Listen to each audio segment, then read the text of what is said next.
बढ़ते हैं आज की कहानी की ओर। दोस्तों, सावरपुरी से लेकर पोकर पियाना का रास्ता हमारे यहाँ मौत का खेल माना जाता था। मेरा नाम पीयूष पांडे है और मैं पटना का निवासी हूँ। ये सिर्फ कुछ साल पहले की बात होगी जब मैंने गलती से एक ऐसी मुसीबत को मोल ले लिया था जिसको जब मैं आज भी याद कर लेता हूँ तो मेरी रूह कपकपा उठती है। डर के मारे मेरा पूरा बदन सनसनी मचा देता है। तो आइए जानते मेरे साथ हुआ एक ऐसा डरावना किस्सा जिसको जानने के बाद शायद आप सभी के भी रोंगटे खड़े हो जाएं। तो दोस्तों, इस घटना की शुरुआत होती है शनिवार की शाम से, जब मैं अपने मामा के लड़के पवन के साथ इधर उधर घूम रहा था। इसी बीच मेरे मामा के लड़के, या यूं कहें कि मेरे बड़े भाई पवन ने बोला, अरे यार, तूने सुना है सावरपुरी को मौत का खेल कहा जाता है। वैसे तो मैं और मेरा मामा का लड़का एक फ्लैट लेकर पढ़ाई करने के लिए रहा करते थे, लेकिन जब मैंने सुना कि वो किसी भूत प्रेत जैसी चीजों के बारे में बात कर रहा है तो मेरा इंटरेस्ट और भी ज्यादा बढ़ गया। और फिर मैंने उससे बोला, लेकिन भाई ऐसा वहाँ पर क्या है कि लोग उसे मौत का खेल कहते हैं। फिर उसने जो बताया वो सुनकर तो मेरे कान खड़े हो गए। दरअसल उसने बताया कि वो जिस स्थान की बात कर रहा है वहाँ पिशाचों की बस्ती है। कहते हैं कि वहाँ पर कुछ ऐसे लोग रहते हैं जो इंसानों का कच्चा मांस खाते हैं, और वो केवल कच्चा मांस ही नहीं खाते बल्कि उस इंसान को दुनिया से ही गायब कर देते हैं, यानी कि हड्डी समेत पूरे इंसान को चबाकर खा जाते हैं। अब ये बात सुनकर मैं हंसते बोला, अरे भाई, पहली बार किसी से ऐसा सुना है कि कोई भूत प्रेत इंसानों को खा भी जाते हैं। हालांकि लोगों का कहना होता है कि किसी के अंदर भूत प्रेत का साया हो जाता है तो वो खुदकुशी कर देता है, लेकिन ये पहली बार किसी ने मुझे बताया था कि भूत पिशाच ऐसे भी होते हैं जो इंसानों का मांस खाते हैं। मेरी बात सुनकर पवन एकदम से हंस पड़ा और उसने बोला, जितना तुझे इन बातों पर विश्वास है मुझे भी उतना ही विश्वास है। मुझे भी नहीं लगता कि ऐसा कुछ हो सकता है, लेकिन लोगों का कहना है इसलिए मैंने तुझे बता दिया। उसके बाद मैंने अपने बड़े भैया पवन से बोला, लेकिन भैया यार, एक बार चलकर तो देखते हैं कि आखिर मामला क्या है। लेकिन मेरे बड़े भाई पवन ने मना कर दिया क्योंकि वो इस तरह का कोई भी खतरा मोल नहीं लेना चाहते थे, क्योंकि मेरी मम्मी ने मुझे पवन भाई के भरोसे उनके पास छोड़ा था और वो नहीं चाहता था कि मेरे साथ कोई अनहोनी हो जाए। तो ऐसे में वो अक्सर मेरी इन बचकानी हरकतों पर ज्यादा ध्यान ही नहीं देता था और मुझे इस तरह की चीजों को इग्नोर करने के लिए बोलता था। मैंने भी वैसा ही किया और फिर इस चीज के ऊपर ज्यादा ध्यान ही नहीं दिया। फिर जब हम फ्लैट में पहुंचकर पढ़ाई करने लगे तो अचानक ही मेरे फोन के ऊपर एक नोटिफिकेशन आया। जब मैंने उसे ओपन किया तो नोटिफिकेशन किसी फंक्शन पार्टी की तरफ से आया था। ठीक से देखने पर पता चला कि हम थोड़ी देर पहले जिस रोड की बात कर रहे थे उसी इलाके की रोड पर एक फंक्शन होने वाला था और उस फंक्शन में लड़कियां नाचने के लिए आएंगी। वैसे तो मेरे मामा के लड़के को अगर मैं किसी भी फंक्शन में जाने के लिए बोलता तो वो उसके लिए साफ साफ इनकार कर देता, लेकिन जब वो सुंदर लड़कियों का नाम सुनता था तो चाहे कितनी भी दूर फंक्शन चल रहा हो वो जाने के लिए तैयार हो जाता। फिर मैंने अपने मामा के लड़के को इस बारे में बताया तो पहले तो उसने मेरी बात पर ध्यान ही नहीं दिया, मगर फिर उसने अचानक से कहा, तो भाई एक काम करते हैं, हम दोनों अपनी बाइक लेकर निकलते हैं ना। इस पर मैंने पवन भैया से बोला, लेकिन भैया आपने तो बताया था कि वो रास्ता बड़ा खराब है और रात में वहाँ भूत पिशाच भटकते हैं, तो आपको क्या लगता है हमें बाइक लेकर चलना चाहिए या फिर बिना बाइक के चलना चाहिए। मेरी बात सुनकर पवन भैया एक बार सोच में पड़ गए और फिर उन्होंने कहा, एक काम करते हैं, हम यहाँ से बाइक लेकर ही निकल जाएंगे। ऐसे में अगर हमें घर जल्दी लौटना होगा तो भी हम जल्दी घर लौट आएंगे, वरना बस के निर्धारित समय पर आना हमारे लिए मुश्किल हो जाएगा। मुझे भी पवन भैया की बात कहीं ना कहीं ठीक ही लगी, तो हमने प्लान बनाया था कि हम शाम होने से पहले ही घर लौट जाएंगे। लेकिन फिर जब हम लोग तैयार होकर घर से निकले तो हमें दोपहर के 2 बज गए और उसके बाद मैं और मेरा भाई पवन हम दोनों अपनी बाइक लेकर निकल गए। जब हम अपनी बाइक लेकर निकले थे तो बाइक के अंदर पेट्रोल की टंकी फुल थी। ऐसे में हमें रास्ते में तो कोई दिक्कत नहीं होने वाली थी। फिर हम लोग दोपहर के लगभग 3 बजे के आसपास उस फंक्शन में पहुंच गए। दरअसल हमने देखा कि वो फंक्शन बड़ी धूमधाम के साथ चल रहा था। वहीं पर मौजूद कुछ लोगों की बात सुनने पर हमें पता चला कि इस फंक्शन के अंदर रात को बहुत ही कम लोग बचेंगे, क्योंकि उनका कहना था कि रात में यहाँ पर कुछ कच्चे कलवे भटकते हैं जो आसपास भटकने वाले लोगों को मौत के दरवाजे तक पहुंचा देते हैं।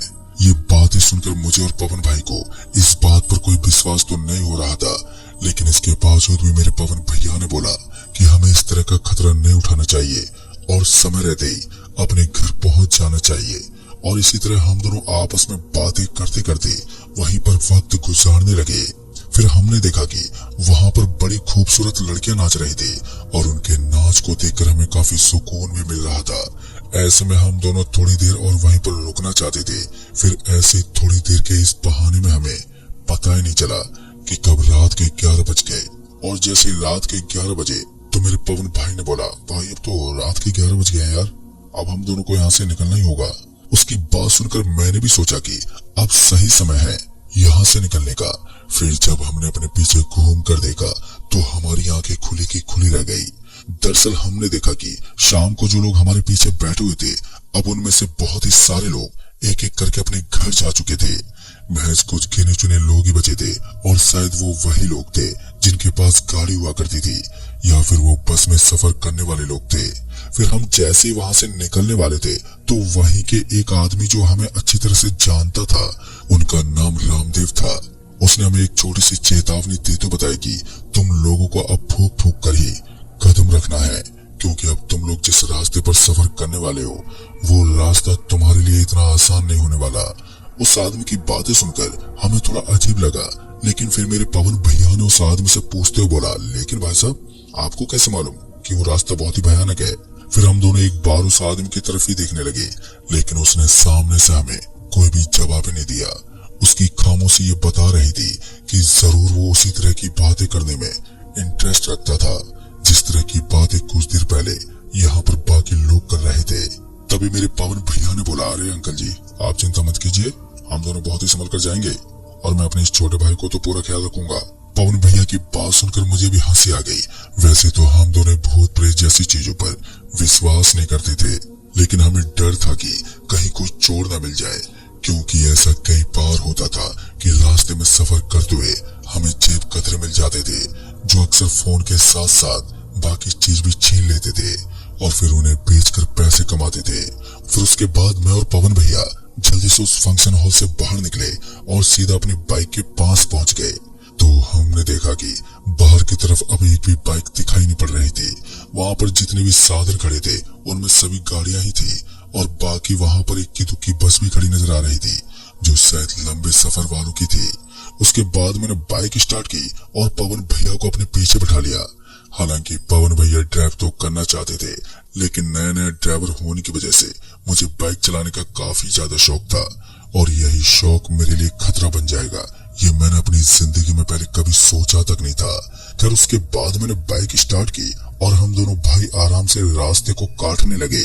फिर हमने देखा कि रास्ते के आजू बाजू में हमें ना ही तो कोई खेत नजर आ रहा था और न ही दूर दूर तक कोई मकान बना हुआ था। रास्ते के बगल में था तो सिर्फ झाड़ियों का विशाल सा मंजर। बाइक की हेडलाइट की रोशनी चारों तरफ बिखरी हुई नजर आ रही थी। चारों तरफ का माहौल एकदम सामान्य दिखाई पड़ रहा था और इतने में कुछ ऐसा हुआ जिसने मुझे और मेरे पवन भैया हम दोनों को हैरान करके रख दिया। दरअसल हमने देखा कि एक परछाई हमारी बाइक के साथ साथ भाग रही थी और वो परछाई हमारी बाइक के साथ इतनी तेज गति से भाग रही थी कि हम उसे देखकर बुरी तरह से हैरान थे। पहले तो हमें लगा कि शायद बाइक के आजू बाजू में कोई लकड़ी लटक गई होगी, लेकिन जब उस परछाई ने बहुत देर तक हमारा पीछा नहीं छोड़ा तो हम समझ गए कि यहाँ कुछ तो अजीब है। हमने वहाँ इधर उधर देखने की भी कोशिश की, लेकिन हमें कुछ भी नजर ही नहीं आ रहा था। पहले तो हमें लगा कि शायद सड़क के इधर उधर से जानवर हमारे साथ साथ भाग सकता है, पर ऐसा भी कुछ नहीं था। सच में ये थोड़ा अजीब था। इतने में मेरे पवन भैया ने बाइक का ब्रेक लगाने को बोला। फिर मैंने तुरंत ही अपने बाइक का ब्रेक लगा दिया और बाइक जैसे रुकी तो मैंने अपने पवन भैया से पूछा, अरे भैया आपने अचानक बाइक क्यों रुकवा दी? अगर हमारे आसपास ऐसी कोई बड़ा महसूस हो रही हो तो हमें उसको नजरअंदाज करना चाहिए।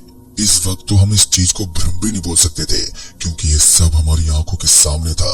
दूसरे पल जब हमने फिर से उस परछाई की तरफ देखने की कोशिश की तो हमारी आंखें फटी की फटी रह गई। दरअसल हमने देखा कि अब वो परछाई वहां से गायब हो चुकी थी। उसके बाद मैंने पवन भैया से बोला, भैया आप इन सब बातों को छोड़ो और सिर्फ आप रास्ते पर ध्यान रखो, हमें किसी भी परछाई पर ध्यान नहीं देना है। पवन भैया ने भी मेरी बात मान ली और उसके बाद पवन भैया खुद आगे आकर ड्राइव करने लगे और मैं उनके पीछे वाली सीट पर बैठ गया। पिछली बार जब मैं ड्राइव कर रहा था तो मेरे भैया को पीछे की तरफ बैठकर बड़ा डर लग रहा था। उन्हें बार बार अजीब सी परछाइयां नजर आ रही थी। हालांकि मुझे वो परछाई सिर्फ एक बार ही नजर आई थी, लेकिन मेरे भैया का कहना था कि उन्हें केवल एक ही नहीं बल्कि कई अजीब अजीब परछाइयां नजर आई थी, जो दिखने में काफी ज्यादा डरावनी थी। मुझे अपने भैया की बातों पर कुछ खास विश्वास नहीं हुआ, इसलिए मैंने उन्हें बाइक ड्राइव करने का ऑफर दिया था। फिर उसके बाद बाइक जैसे जैसे आगे बढ़ती जा रही थी तो उसके साथ ही साथ सफर भी खत्म होता जा रहा था। लेकिन इतने में ही मेरी नजर बगल में पड़ रही रोशनी पर पड़ी तो मैंने देखा कि उस रोशनी में मुझे कोई विशाल सा जानवर भागता हुआ नजर आ रहा था। ऐसा लग रहा था कि उस जानवर की बनावट किसी बंदर से मिलती जुलती हो। अब की बार मुझसे रहा नहीं गया और मैंने पवन भैया से कहा, अरे भैया, मुझे तो इस बगल वाली झाड़ी के ऊपर अजीब सी परछाइयां नजर आ रही हैं। मेरी बात सुनकर उन्होंने बोला, मैंने तुम्हें पहले ही बोला था कि यहाँ पर कुछ तो अजीब है, लेकिन तुम्हें तो मेरी बातें सिर्फ मजाक लग रही थी। लेकिन अब तुम खुद अपनी आंखों से ही देख लो। मुझे अपने भैया की बातें सुनकर विश्वास होने लगा कि साला यहाँ पर जरूर कुछ तो गड़बड़ है। उसके बाद मैंने अपने भाई से बोला, लेकिन भैया, ये परछाई भागती हुई क्यों नजर आ रही है, और आखिर ये है क्या चीज? हम दोनों इधर उधर की बात ही कर रहे थे कि अचानक वो परछाई हमसे आगे निकल गई और फिर वो बीच रास्ते में आकर खड़ी हो गई। इस बार वो परछाई मेरे साथ साथ मेरे भाई को भी नजर आई, लेकिन उन्होंने बाइक की रफ्तार को कम नहीं किया और हमारी यही सबसे बड़ी गलती थी। जैसे हमारी बाइक उस परछाई के ऊपर से गुजरने लगी तो मुझे ऐसा लगा जैसे कि बाइक किसी दीवार से टकराई हो। एक बार में ही हम दोनों अपनी बाइक से उछलकर नीचे गिर पड़े और उसके बाद क्या हुआ वो सब मैं कुछ पलों के लिए भूल सा गया। मैं और पवन भैया दोनों इस तरह से बाइक से गिरे कि हमें कुछ भी समझ में नहीं आया। और उसके बाद जब हमने उठकर इधर उधर देखने की कोशिश की तो हमने पाया कि हम दोनों सड़क के ऊपर गिरे हुए थे और दोनों ही जख्मी हालत में थे। पवन भैया का पूरा बदन झुलसा गया था, उनके शरीर पर अलग अलग जगह पर खरोंचे बने हुए थे और खून बह रहा था। फिर इसी बीच मैंने पवन भैया को सहारा देकर उन्हें उठाने की भी कोशिश की। हम दोनों किसी तरह से उठकर बैठ गए और इतने में ही हमें ऐसा महसूस हुआ कि कोई बच्चा एकदम से रोने लगा हो। ये आवाज हमारे यहाँ आसपास से आ रही थी। हम दोनों इस आवाज को सुनकर हैरान हो गए थे।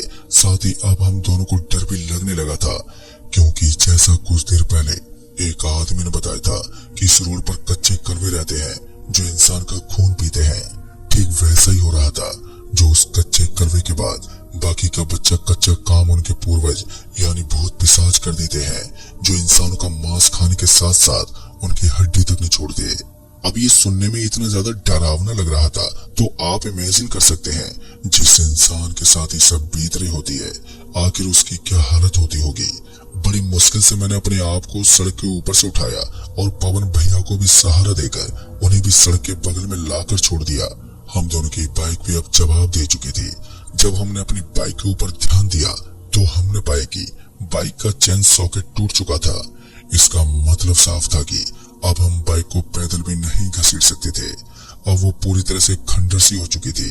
अब यहाँ से बचने का हमारे पास सिर्फ एक ही रास्ता था और वो था यहाँ से पैदल चलने का रास्ता। लेकिन मेरे पवन भैया अपनी उस महंगी बाइक को वहां पर छोड़ने के लिए तैयार ही नहीं थे।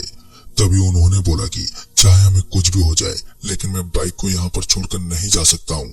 उसके बाद मैंने किसी तरह से अपने भैया को समझाया कि अब तक बाइक की चेन सॉकेट टूट चुकी है और इस हालत में हम अपनी बाइक को नहीं ले जा सकते।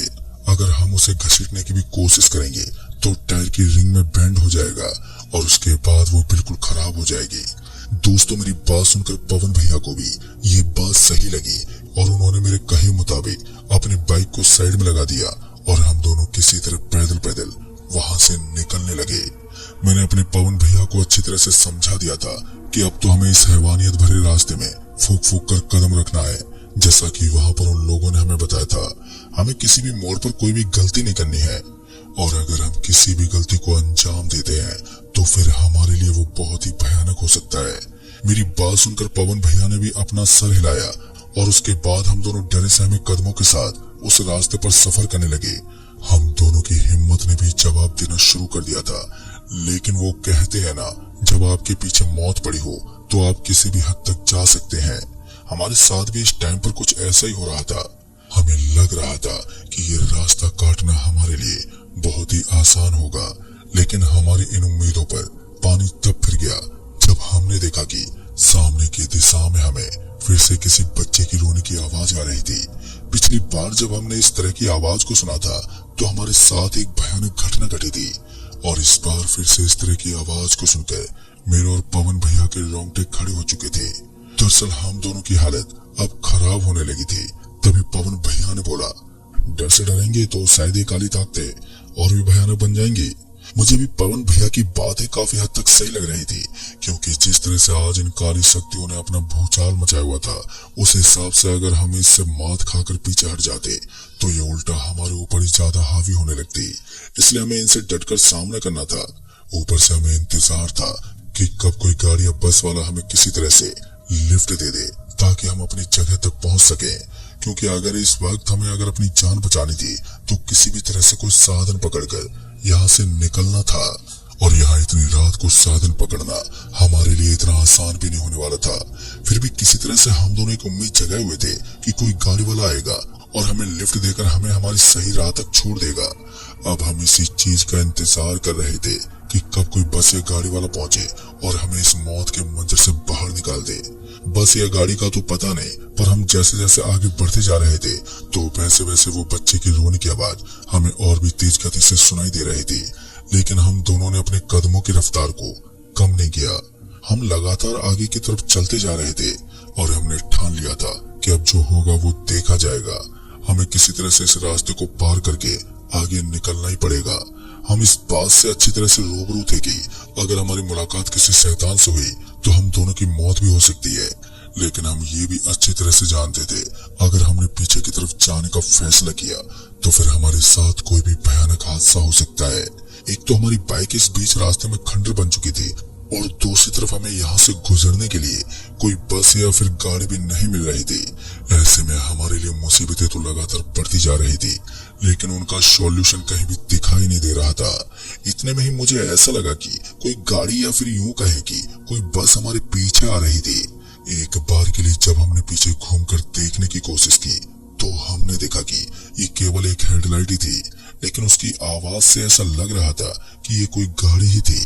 उस गाड़ी को अपनी तरफ आता हुआ देखने के बाद हम दोनों वहीं पर खड़े होकर ये उम्मीद करने लगे कि शायद ये गाड़ी वाला हमारे पास ले जाकर अपनी गाड़ी रोक ले, ताकि हम दोनों भी अपनी जान बचाकर यहाँ से आराम से निकल जाएं। जैसा हमने सोचा था हुआ बिल्कुल वैसा ही।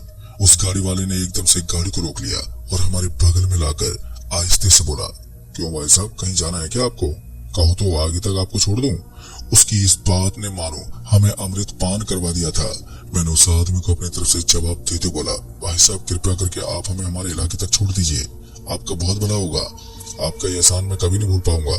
मेरी ये लफ्ज सुनकर उस आदमी ने तुरंत अपनी गाड़ी के दरवाजे को खोल दिया और हमें गाड़ी के अंदर बैठने को बोला। गाड़ी के अंदर बैठते मैंने सबसे पहले उस आदमी से पूछा, भाई साहब मुझे एक बात समझ में नहीं आई, आप यहाँ इस रास्ते पर इस तरह से ड्राइव तो कर रहे हैं, लेकिन आपने अपनी गाड़ी की एक ही हेडलाइट को क्यों जला रखा है? आप अपनी गाड़ी की दोनों हेडलाइट भी तो ऑन कर सकते हैं, क्योंकि मैंने देखा था कि पहले आपकी गाड़ी की दाईं तरफ की हेडलाइट ऑन थी और उसके बाद आपने उसको बंद करके बाएं तरफ की हेडलाइट को ऑन कर दिया। मेरी बात सुनते उस आदमी ने बोला, देखो भाई साहब मुझे पता है आप दोनों इस समय मुसीबत में हो, इसलिए मैं आपके सामने इस चीज का जिक्र करूं आपको और भी ज्यादा डरावने जैसा होगा, लेकिन आपको चिंता करने की जरूरत नहीं है। इस रास्ते पर जितना मैंने सफर तय किया है उतना शायद ही कोई करता होगा, इसलिए मैं आप दोनों को सही सलामत आपके इलाके तक छोड़ दूंगा। आप बस मन ही मन में सोचना कि इंसान के रूप में आपको भगवान मिल गया था, जिसने आपकी जान बचाकर आपको सही अड्डे तक छोड़ दिया। उस आदमी की बातें सुनकर अब मेरे चेहरे पर एक छोटी सी मुस्कान आ गई, क्योंकि अब मुझे उस आदमी पर यकीन होने लगा कि ये आदमी हमें किसी भी तरह से सही सलामत हमारी जगह तक छोड़ देगा। इधर पवन भैया की हालत बद से बदतर होती जा रही थी। वो तो कुछ बोलने के भी मूड में नहीं थे। जब से हम गाड़ी के अंदर बैठे थे तब से वो उस आदमी को शक की निगाहों से देख रहे थे और उन्हें यकीन नहीं हो रहा था कि कोई उन्हें इस तरह से लिफ्ट देकर आगे तक भी छोड़ सकता है। वो बार बार मेरी तरफ देखकर उस आदमी पर शक करने की कोशिश करते, लेकिन पता नहीं क्यों मुझे उस आदमी पर पूरी तरह से विश्वास बना हुआ था। मुझे ऐसा लग रहा था कि आदमी हमें कोई धोखा नहीं देगा। फिर एक बार के लिए जब हमने अपने रास्ते पर ध्यान दिया तो हमने देखा कि हमें फिर से उस गाड़ी की एक हेडलाइट की रोशनी में ऐसा लग रहा था कि कोई जानवर उस गाड़ी के साथ साथ भाग रहा है। वो बिल्कुल उसी तरह का दिखने वाला था जिस तरह का हमने अपने बाइक के पास देखा था। उसको देखने के बाद हम दोनों की हवा टाइट होने लगी, लेकिन उस ड्राइवर के चेहरे पर इस चीज का कोई असर ही नहीं था। वो बस सामने देखकर आराम से गाड़ी ड्राइव कर रहा था, मानो जैसे कुछ हुआ ही ना हो। तभी मैंने उस ड्राइवर से कहा, भाई साहब वो हेडलाइट की रोशनी में क्या भाग रहा है? इस पर उसने बोला, मैंने आपको पहले कहा था कि आपको डरना नहीं है, शायद ये घटना आपके साथ पहले भी हो चुकी है। इस पर हमने अपनी गर्दन हिलाई और उसके बाद उस ड्राइवर ने बोला, आप टेंशन मत लीजिए, बस 2 मिनट का और रास्ता बचा है, उसके बाद मैं आपको आपकी मंजिल तक छोड़ दूंगा। इसी बीच उस आदमी ने अपनी गाड़ी के हेडलाइट को बंद कर दिया और गाड़ी अब उस अंधेरी पड़ी सड़क के ऊपर ही भागने लगी। अच्छी बात तो ये थी कि उस गाड़ी के अलावा वहाँ आसपास कोई दूसरा साधन नजर नहीं आ रहा था। ऐसे में ये हमारे लिए एक बेनिफिट था। फिर उस आदमी ने हमें ठीक उसी जगह पर छोड़ दिया जहाँ पर हमारा फ्लैट बना हुआ था। हम दोनों अपने आप को सही सलामत देखकर विश्वास नहीं कर रहे थे कि हम उस भयानक रास्ते से इतनी आसानी से बचकर लौट गए। दोस्तों, फिर उस आदमी ने बताया कि दरअसल तुम लोग अपनी बाइक की रोशनी में जिस जीप को देख रहे थे, अगर वहाँ तुमने अपनी बाइक के हेडलाइट को बंद कर दिया होता तो वो तुम्हारा पीछा छोड़ देता, और उन कच्चे कलवों का यही एक जवाब होता है। फिर बाद में हमने उस आदमी का बहुत बहुत धन्यवाद किया और किसी तरह से अपनी जान बचाकर हम अपने घर आ गए। तो दोस्तों, ये तो थी हमारी एक सच्ची भूतिया कहानी। वीडियो आपको पसंद आई हो तो वीडियो को लाइक शेयर कमेंट जरूर कर दें।